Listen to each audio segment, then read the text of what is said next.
कार्यक्रम के तहत जो इंडिकेटर है उसमें मुख्य रूप से जो पीआर है, एएनसीडीआर है, फीमेल लेप्रोसी केस है, चाइल्ड लेप्रोसी केस है, ये सारे इंडिकेटर को हम निकालते हैं। तो आइए मेरे साथ और जानिए कि कुष्ठ नियंत्रण कार्यक्रम के तहत इंडिकेटर हम कैसे निकालें। आपसे मैं बात करने जा रहा हूँ आज नेशनल लेप्रोसी इरेडिकेशन प्रोग्राम जो एनएलईपी के बारे में आप सभी ने सुना होगा या जानते हैं। लेप्रोसी एक बहुत पुरानी बीमारी है और जिसे छुआछूत या कुष्ठ रोग के बारे में जाना जाता है, पर ये छूत की बीमारी नहीं है। आप सभी इसको बहुत अच्छे से जानते हैं। तो आज मैं एनएलईपी के बारे में आपसे बात करूंगा, कैसे हम एनएलईपी के तहत हम जो इंडिकेटर है उसको कैसे कैलकुलेट करेंगे। एनएलईपी में हम जो पीआर रेट कैसे निकालेंगे, एएनसीडीआर कैसे कैलकुलेट करेंगे, साथ ही साथ जो डिसेबिलिटी है उसको किस तरह से हम कैलकुलेट करेंगे, इस संबंध में मैं आपसे बात करूंगा। तो सबसे पहले जो लेप्रोसी प्रोग्राम है, लेप्रोसी प्रोग्राम का जो मिशन है, मुख्य रूप से एनएलईपी का जो मिशन है वो लेप्रोसी फ्री इंडिया की बात करता है। इसके तहत जो प्रिविलेंस रेट है less than 1 per 10,000 population, grade 2 disability percentage below 1 among new case at national level, reduce grade 2 disability case below 1 case per million, zero disability among new child cases, zero stigma and discrimination against person affected by leprosy. ये vision को लेकर के leprosy free India के तर्ज पर जो NLEP programme को launch किया गया। एनएलईपी प्रोग्राम के तहत स्ट्रेटेजी तैयार करके कार्यवाही की गई।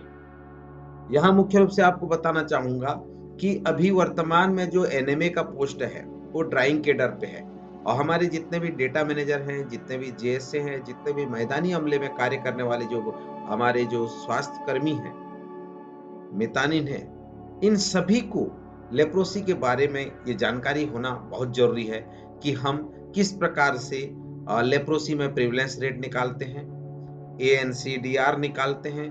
उस सभी को आज मैं आपके साथ साझा करूंगा। तो आप मेरे साथ ये एक्सेल शीट में आइए और हम एक जानते हैं कि किस प्रकार से हम प्रोग्राम के तहत इन इंडिकेटर को काउंट करेंगे। तो सबसे पहले आप अपने जो चार्ट है, एक एक्सेल शीट आप तैयार कर लीजिए।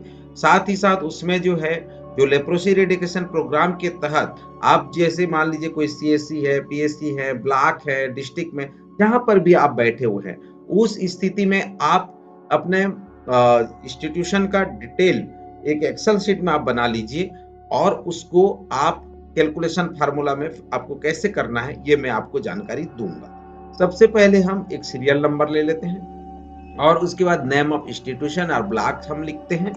उसके बाद एस्टिमेटेड पॉपुलेशन, ये एस्टिमेटेड पॉपुलेशन या तो आप अपने एस्टिमेशन से निकालते हैं या फिर आपको ब्लॉक या डिस्ट्रिक्ट से जो आपको अलॉट किया जाता है, जो दिया जाता है, उस पॉपुलेशन को लीजिए।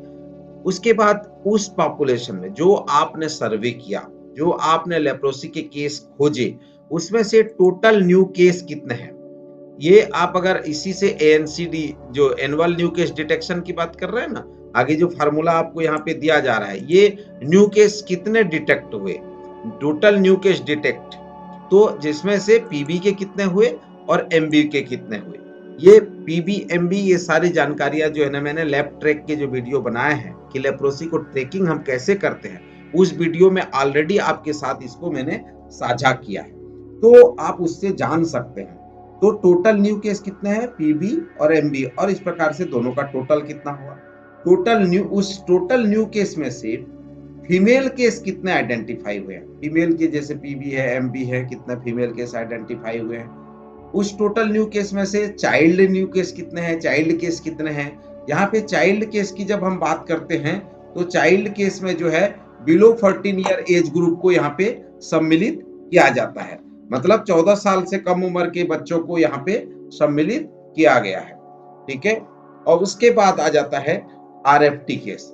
आरएफटी का मतलब होता है रिलीफ फ्रॉम ट्रीटमेंट, अर्थात जिनको जो है ना अगर मतलब 6 महीने का दवाई खा लिए हैं, जैसे 6 से 9 माह के हैं और 6 डोज पूर्ण कर लेते हैं, तो फिर वो आपका 6 मंथ दवाई खा लिए।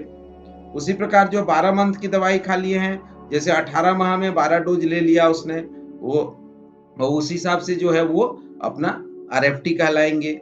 उसी प्रकार अगर आप देखेंगे तो जो दोनों जो केसेस हैं, जो आरएफटी के केसेस हैं, इसमें वो लोग आते हैं जिसको हम कहेंगे रिलीफ फ्रॉम ट्रीटमेंट, दवाई जो ट्रीटमेंट से मुक्त हो चुके हैं, आरएफटी हो चुके हैं।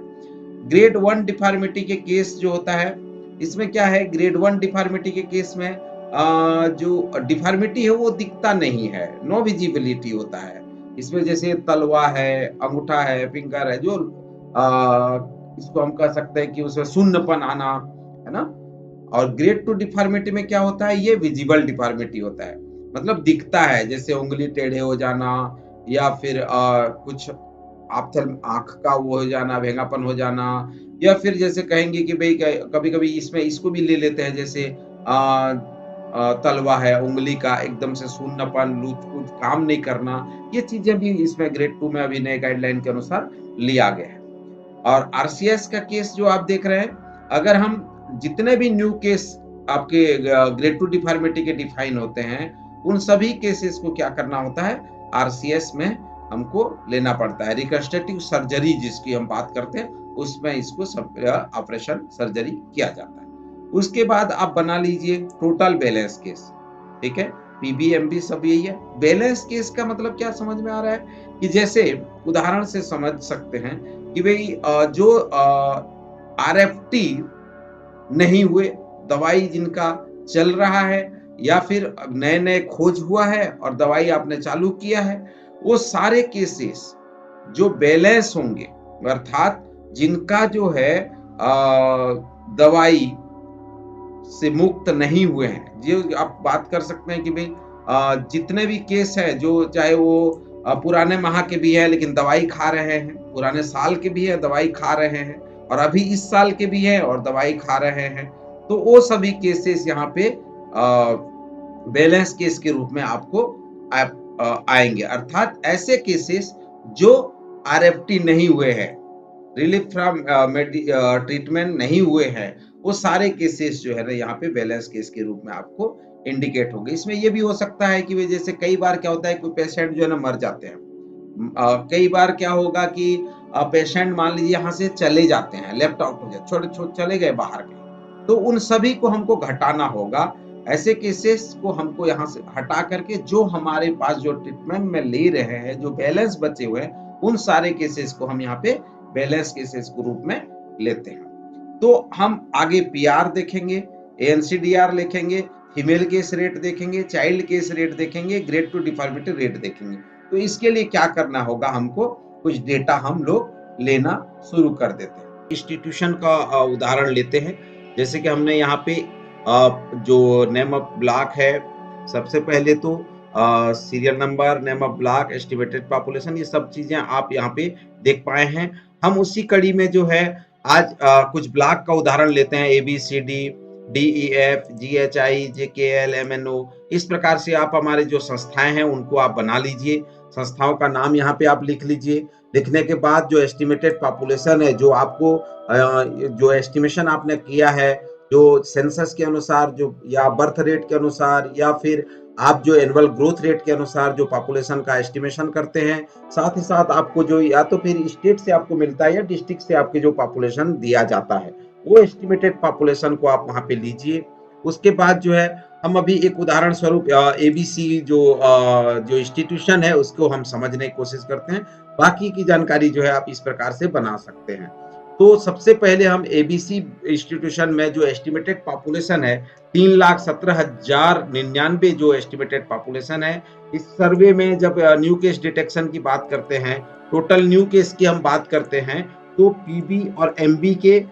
पीबी के 11 केस हैं और एमबी के 20 केस हैं। इस प्रकार कुल 31 केस यहाँ पे दिखाई दे रहे हैं। आपको पता ही है कि मैंने पूर्व के वीडियो में लैब ट्रैक जो लेप्रोसी ट्रैकिंग सिस्टम है उसमें ऑलरेडी मैंने पीबी, एमबी और साथ ही साथ उसके पूरे डिटेल के बारे में जानकारी दी है। तो आप लैब ट्रैक वीडियो को देखिए। लेप्रोसी ट्रैकिंग सिस्टम में हम काम कर रहे हैं, तो इसमें आप बेहतरीन तरीके से एक एक केस का लाइन लिस्टिंग आप ट्रैक कर सकते हैं। तो आप उस वीडियो को आपने नहीं देखा है तो जरूर उस वीडियो को देखिए, मैंने डिस्क्रिप्शन बॉक्स में उसका लिंक डाल दिया है। तो आप यहाँ पे टोटल न्यू केस आइडेंटिफाई कर लेते हैं। उस टोटल न्यू केस में से टोटल फीमेल केस कितने हैं, अर्थात अगर ये जो न्यू केस है उस न्यू केस में से फीमेल के केस कितने आइडेंटिफाई है। अगर यहाँ पे उदाहरण स्वरूप देखें तो पीबी के 2 केस हैं, एमबी के 8 केस हैं। इस प्रकार टोटल केस कितने हुए, 10 फीमेल केस हुए। टोटल जो न्यू केस डिटेक्शन हुए थे उसमें से चाइल्ड केस के कितने हैं। जहां तक चाइल्ड की हम बात करते हैं तो यहाँ पे लेप्रोसी के केस में जो है बिलो 14 ईयर को चाइल्ड के रूप में इंडिकेट किया गया है, चाइल्ड के रूप में बिलो 14 एज ग्रुप को लिया जाता है। ठीक है, उसमें भी अगर देखें तो एक पीबी के केस है और एमबी के केस 0 आइडेंटिफाई हुआ है। इस प्रकार टोटल एक चाइल्ड के केस आइडेंटिफाई हुआ है। टोटल आरएफटी केस की बात करें तो यहाँ पे आरएफटी के केस पीबी में 15 और एमबी में 37 केस आइडेंटिफाई हुए हैं। कुल इस प्रकार 52 केस आइडेंटिफाई हुए हैं। आरएफटी के केस में मुख्य रूप से आपको मैंने पहले ही बताया है कि आरएफटी में वो केस है जो आपका 6 माह दवाई या 12 महीना का दवाई खा चुके होते हैं, जो या जैसे 6 से 9 माह में 6 डोज पूर्ण कर लिए हैं या 18 माह में 12 डोज पूर्ण कर लिए हैं, तो उनको हम जो है वो आरएफटी की श्रेणी में लेते हैं। ठीक है, उसके बाद आ जाता है न्यू ग्रेड 1 केसेस, जो अगर ये जो न्यू केस डिटेक्शन हुए थे उसमें से ग्रेड 1 के कितने केस डिटेक्ट हुए हैं, ग्रेड 2 के कितने केस डिटेक्ट हुए हैं। यहाँ पे 3 केस ग्रेड 2 के हुए हैं। आरसीएस जो है वो 0 केस डिफाइन हुआ है और टोटल बैलेंस केस यहाँ पे दिख रहा है 3 और यहाँ पे 15, कुल मिला के 18 केस जो है बैलेंस इस एबीसी ब्लॉक में दिखाई दे रहा है। ये मुख्य रूप से आप जो है जब डेटा आप इंटरप्रेट करेंगे तो आपको ये चार्ट बना लेना है। इस चार्ट में जो आप एनालिसिस करते हैं, जो सर्वे करते हैं, जो आप लेप्रोसी के केस खोजते हैं, उस केस का, क्योंकि आपका ये पूरे फील्ड विजिट का कार्य है, जितने भी केस आप सर्वे में करते हैं, जब खोज करते हैं, कुछ अभियान करते हैं, उसमें आपको जो केस आते हैं उस केस का आपको यहाँ पर पूरा डेटा मिलेगा। मतलब कितने नए केस हुए, उसमें से फीमेल केस कितने हैं, चाइल्ड केस कितने हैं, कितने आरएफटी है, कितने ग्रेड 1 ग्रेड 2, कितने का आरसीएस हुआ, कितने बैलेंस केस हैं, ये पूरा जानकारी आपको सर्वे और सर्च करके आपको डालना होगा। उसके बाद आ जाता है इंडिकेटर, जहां हम बात करेंगे कि आप कैसे पीआर निकालेंगे, कैसे एएनसीडीआर निकालेंगे, कैसे ग्रेड 2 डिफॉर्मिटी रेट निकालेंगे, चाइल्ड केस रेट कैसे निकालेंगे, इन सभी बिंदुओं पे हम बात करेंगे। तो यहाँ जो मुख्य रूप से आपको दिखाई दे रहा है, इसको इसलिए आप लोगों को मैं साझा कर रहा हूँ क्योंकि अभी जो एनएमए का जो पोस्ट है, पहले ही बता चुका हूँ कि वो ड्राइंग के डर में है। अभी हम लोगों को सीखना है, हम लोगों को जानना है, हमारे सारे डेटा फील्ड में कार्य करने वाले सभी बंधुओं को ये समझना है कि पीआर क्या होता है, एनसीडीआर क्या होता है। जितने भी हमारे स्वास्थ्य कर्मी हैं जो कार्य करते हैं, वो सभी इस चीज को उनको जानने की जरूरत होगा ताकि वो आसानी से इसको समझ पाए। तो सबसे पहले यहाँ पे जब हम बात करेंगे,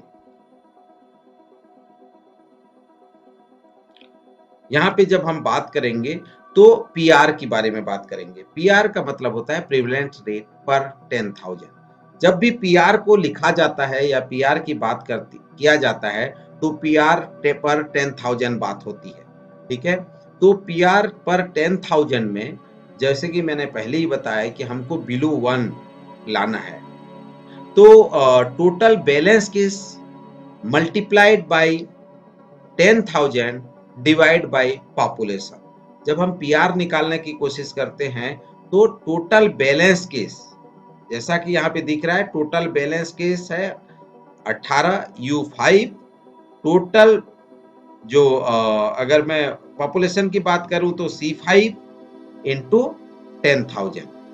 यहाँ पे कॉलम में बात करूं तो column 21 divide by column 3 multiply by 10,000। इस तरह से आप पीआर निकाल सकते हैं और ये पीआर का फार्मूला आप याद भी कर सकते हैं।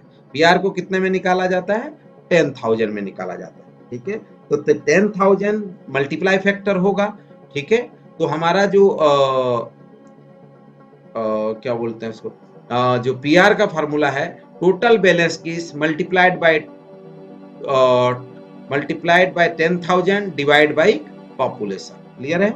ओके। उसके बाद हम बढ़ते हैं आगे एनसीडीआर में। एनसीडीआर का जो शाब्दिक अर्थ देखिए, annual new case detection rate, अर्थात वर्ष में ध्यान दीजिएगा। अगर जैसे अभी कभी-कभी क्या होता है, इसमें बहुत सारे लोग गलती करते हैं।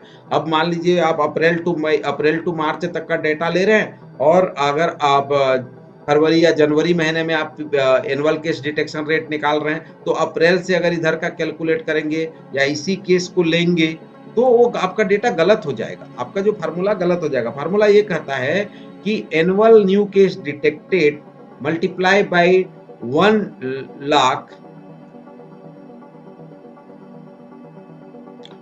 Divide by population.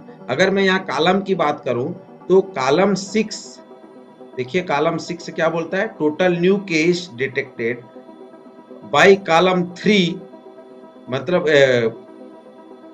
जो कॉलम 3 में कितना पॉपुलेशन मल्टीप्लाई बाय 1 लाख। ठीक है, तो मतलब जो न्यू केस डिटेक्ट हुए डिवाइड बाय पॉपुलेशन गुणित 1 लाख। इस प्रकार से जो है हम एनसीडीआर को कैलकुलेट करते हैं। ठीक है, फिर उसके बाद इसमें और मुख्य रूप से 3 चीजें और निकालते हैं, जिसमें कि फीमेल केस रेट है, चाइल्ड केस रेट है, ग्रेड 2 डिफॉर्मिटी रेट है।